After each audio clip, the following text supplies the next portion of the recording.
Oh, what that dying.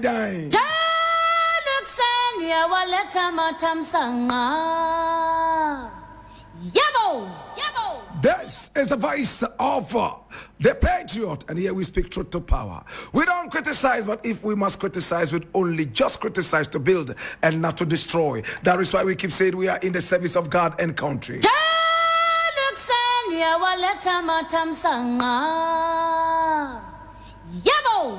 This is right from the newsreel, which we endeavor to always keep real.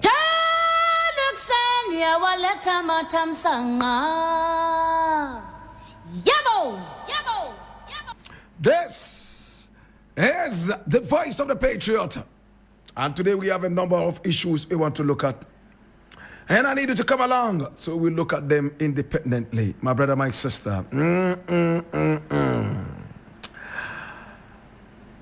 Now, the very first story I'm looking at today is taken from Street News, my own Street News. And it says, Barker-Vormawor request to apologize to appointments committee is an afterthought. Yao Buama. I take it again. Barker-Vormawor's request to apologize to appointments committee is an afterthought. Yao Buama.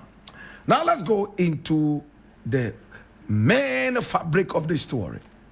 Now, a member of the Appointments Committee of Parliament, Patrick Yao-Buama, has stated that a request by activist Oliver Barker-Vormawor to apologize to the committee for the unsubstantiated bribery allegation he made is an afterthought. He said that Barker-Vormawor should be punished for his conduct.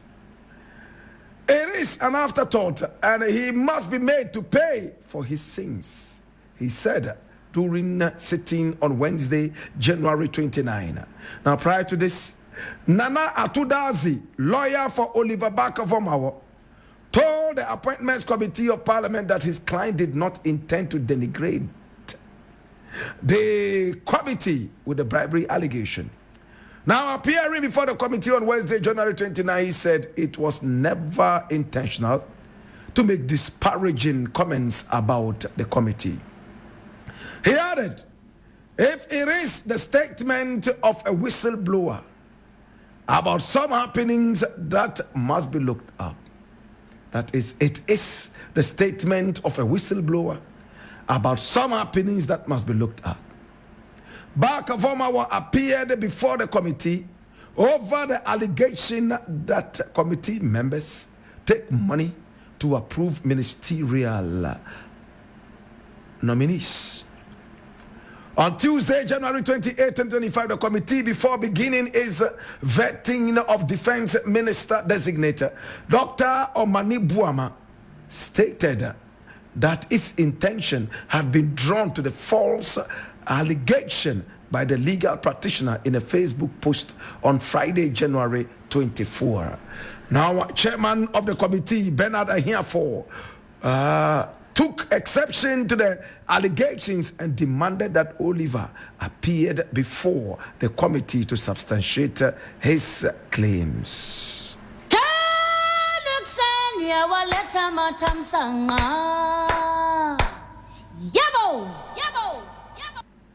My brother, my sister, Oliver Barker-Vormawor, we are told, is a lawyer. He was on this show and he told us that he is a lawyer of good standing. My brother, my sister, he has a heart that seemingly beats for Ghana. Every now and then he's in some kind of trouble. And for some reason, he's able to wiggle himself out of every such situation. Can we go into this issue straight away?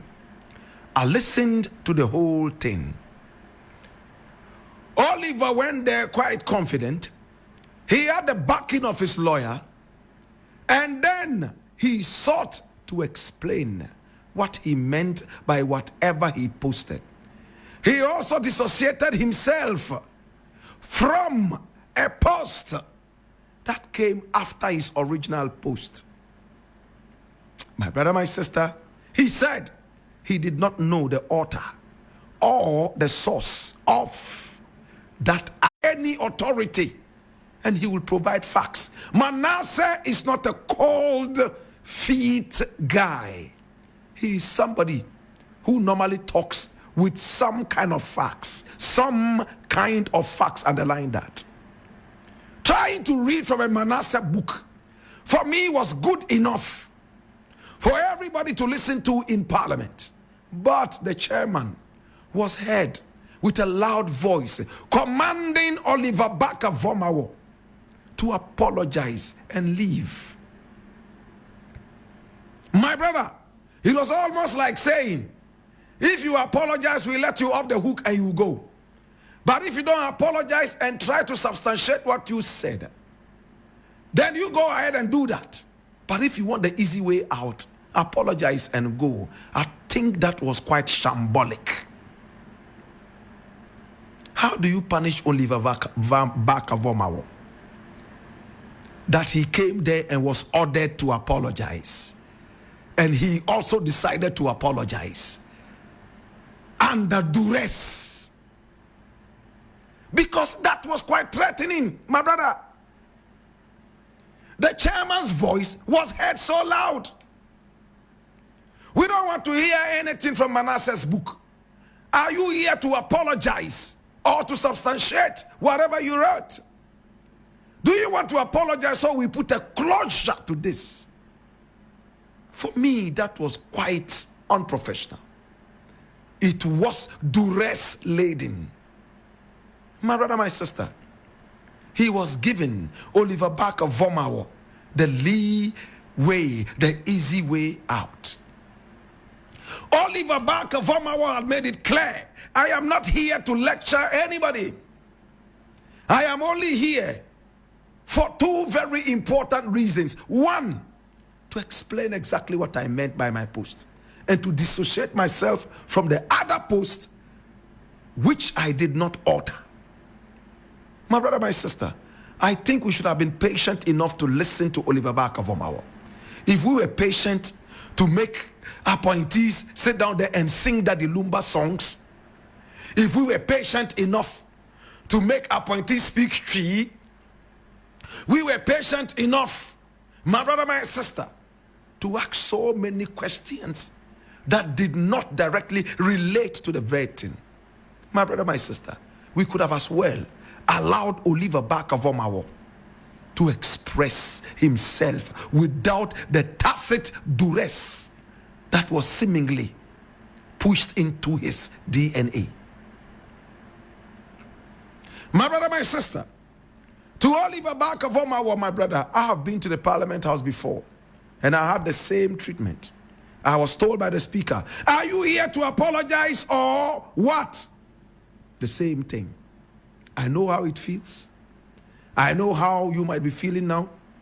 Going back home to sit down and think about the whole thing, I'm sure you would have wished that you did some things which I cannot tell right now. But my brother, let us be very, very careful when we post things out there. Sometimes for the trends and the applause, we seem to forget that we have laws in this country. We have to be very careful in our journey of patriotism. There are a lot of unpatriotic people who are ready to bring us down and show us power. You were lucky. You were made at least to sit down and talk. I was made to stand up on my 2 feet, whilst the people I employed, the MPs that I employed to serve me, they were sitting down and casting jeers at me. What an insult. The MPs that I paid to fight for me and for my interest, they were simply sitting down, enjoying the air condition that I paid for, and they asked me to stand up and talk. You were lucky. You were made to sit down. And I wish, my brother, my sister, that the whole thing had taken a different trend. I wished that some evidence was brought to look at how overwhelmingly so many Ghanaians believe that our parliament is corrupt. Kennedy Japan said it. Alban Bagbin said it. Former majority speaker of parliament, my brother, my sister, Osaiche, also said it. Many more people, parliamentarians, have said that some people tried in the past to bribe the Ghanaian public. Up till now, the Ghanaian parliament, I beg your pardon, nobody has been brought to book. Does this make parliament serious? It's a joke. It is a joke, a big joke. If you have evidence that a certain businessman came to the parliament house trying to bribe some parliamentarians, and up till now, such a businessman has never been brought to book, are you a serious parliament or you are a joke parliament? And they say they have integrity. I sit back and I look at these guys and I'm like, what is happening to you? What's wrong with you? Alban Bagbin said it whilst he was an MP. Talked about bribery and corruption in the Ghanaian parliament. He has never retracted what he said. It still stands. Kennedy Japan said it. Osaiche Bafo said it. Whatever his name is. My brother, my sister, you claim you have some kind of integrity. Why is it that all these cases were not gone into deeply so that at least Parliament could be exonerated? You think if this was the British Parliament where some kind of businessman had come in there trying to do whatever in there, the name would still be under shrouds? It's sad. But to Oliver one more time, this shouldn't stop you from speaking the mind of the people. Just be careful. Don't look for too much clout. Just look for the work to be done.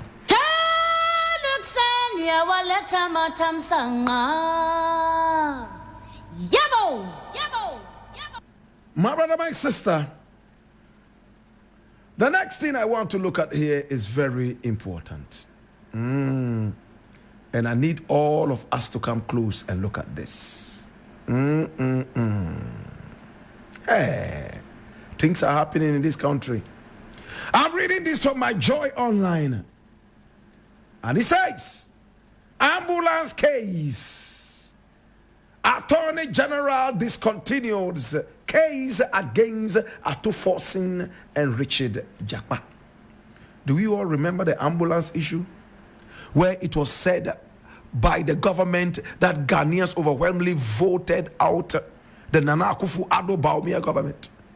That some ambulances were procured, brought into the nation, and they were not ambulances but trotros. They did not seem to be able to serve the purpose of ambulances. Do we all remember that? I read.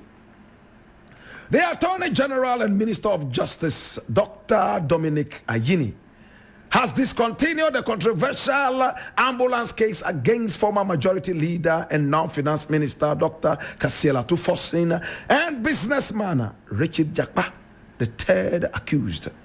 This was contained in a notice issued by the Attorney General's chambers on Thursday, January the 23rd, 2025. This comes after the Court of Appeal acquitted and discharged Dr. Kasiela Tufosin and Richard Jakpa, the third accused in the ambulance case.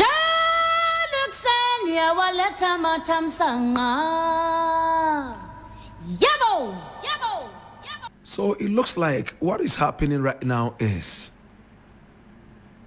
and excuse my language, thieves from the previous government are being prosecuted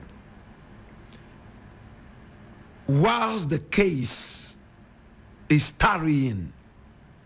Government changes hands, and then the owners of these thieves come back and free the thieves, and it's a cyclical thing. But let us go into this particular case. My brother, I want to know who imported those ambulances.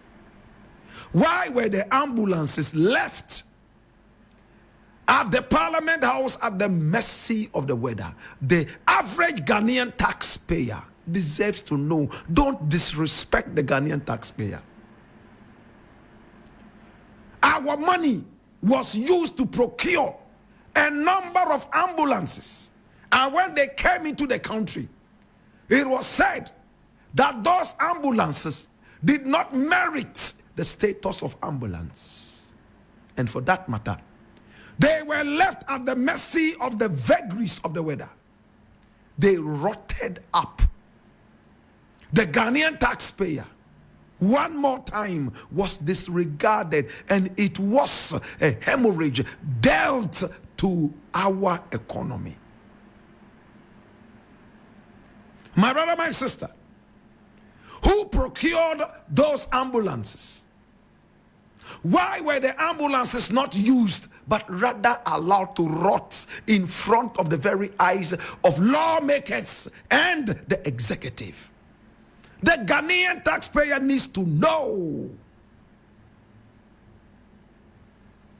Well, former finance minister, deputy, was hauled before the authorities. Jaka was hauled. And for the first time, we had tapes secretly recorded, played back in court, showing that some kind of wrongdoing was happening. The Attorney General then, disgracefully, was saying in the tape, allegedly, how the president wanted him to quickly prosecute somebody and get the person out of parliament so the majority could return to the executive and its powers. A serious country will take this serious. Another Attorney General comes, Dominic Ayini, and all he can do is throw it out of court. What happened to those allegations? Those tapes that were recorded? Can we go into that? Or we are just a country of sweep everything under the carpet? No serious investigation is ever done. So we have this cyclical foolishness going on amongst us, and it's so hurting, it's so bad.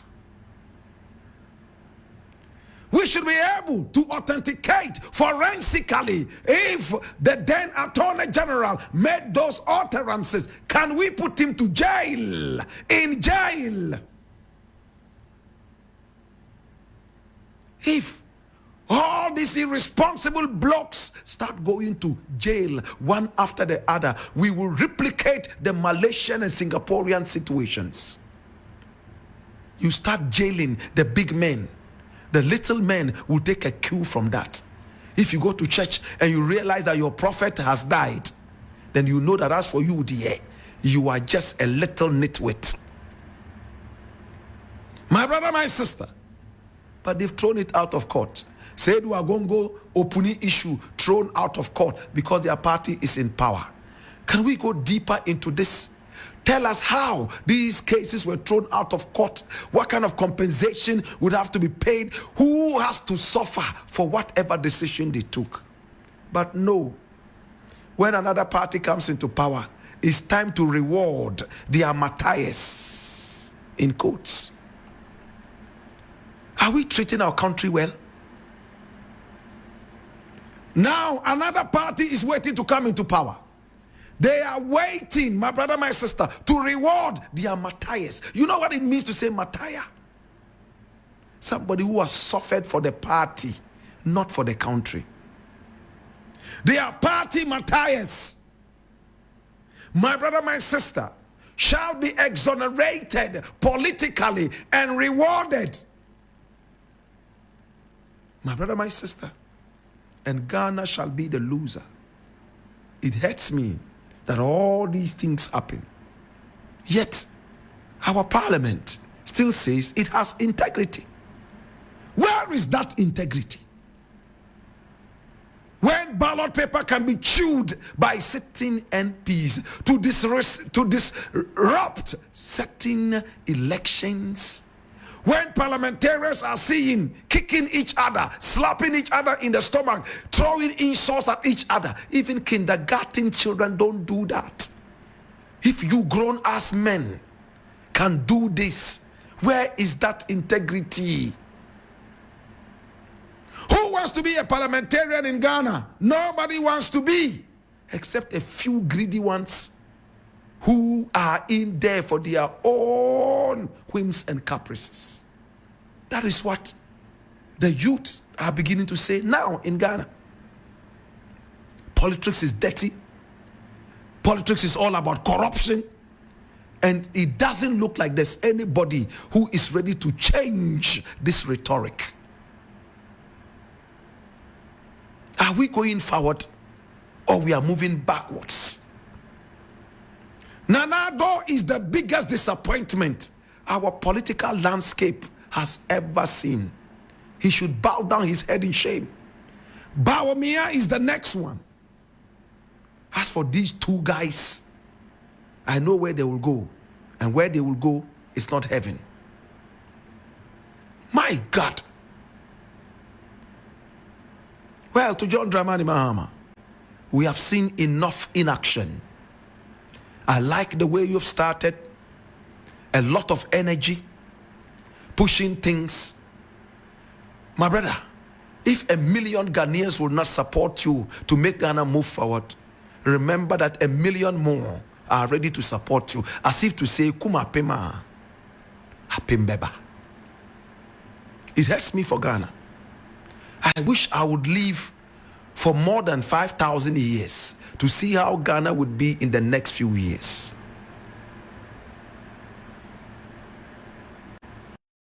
The way Ghana is going, we need a lot of effort. Sometimes I feel like I should stop everything I'm doing and just hit the roads of Ghana. Moving from ghetto to ghetto, street to street, holding microphones, just preaching patriotism. Just on the streets. Every day, every night, just talking patriotism. Maybe that will change Ghana. Our mindset is so rotten. We don't care the source of the money. All we care is the end. What the money can do for us, not where the money is coming from. Who cares about that? There's so much corruption. Yet, you are always asked to bring evidence in order to prove that. Well, as for God, he doesn't need any evidence. Better still, wherever the evidence is, he can pull it out. May all these corrupt politicians suffer cancer if they don't change. Like today I was reading the book of Ezekiel, and God was speaking to Ezekiel. He said, hey, you Ezekiel. I think that's Ezekiel 34, chapter 34. You Ezekiel, I chose you as a watchman for these people of Israel. Now, if a sword is coming upon Israel, you, the watchman, must blow the trumpet, so that all those people in Israel who hear the trumpet shall change their ways. For that way, they shall not die. But if you blow the trumpet and they refuse, and the sword comes upon them and kills them, their blood would be upon their own hands. But if they hear it and turn a new leaf, they shall live, and you shall also be free, you Ezekiel, because you are the watchman. Please, when you have time, pick up the Bible, read the book of Ezekiel 34. It tells us what our responsibility is. It says, those of you who think you are righteous, continue in your righteousness.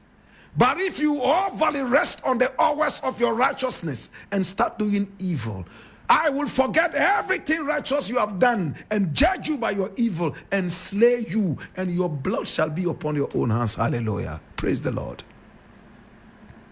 And those who have done evil all this while, if they hear the trumpet and decide to turn a new leaf I shall forget everything bad they have done, so that they shall not die, because they have become a better people. In my country, you can blow the trumpet 1 trillion times. They will hear you. Even if they have heard you, their minds hardly change. They love stolen money. They respect thieves and see thieves as role models. They despise people who are honest and have no money. They call you sir. Who they want Bobra? Now who niska? Blakk Rasta na no monyo no na otwe ni kan na the petrol sign no. And I pushy car no sa no. Oh, so omo de o man Bobra o. That Blakk Rasta there ka omo Bobra na ono o ka ho. Ono so na onya ni wi ba ko no onuma say no anu no. Na we mu die. Ko fa role models a ko fa obi a wan Bobra. Nyame betua wo ka pa. Nyame betua wo ka. Nyame betua wo ka sa ko pim time obi. It's all about honesty, because we lack honesty in our country. That is why we have descended into indecency. Oh, Blakk Rasta, say it again. May God have mercy on us.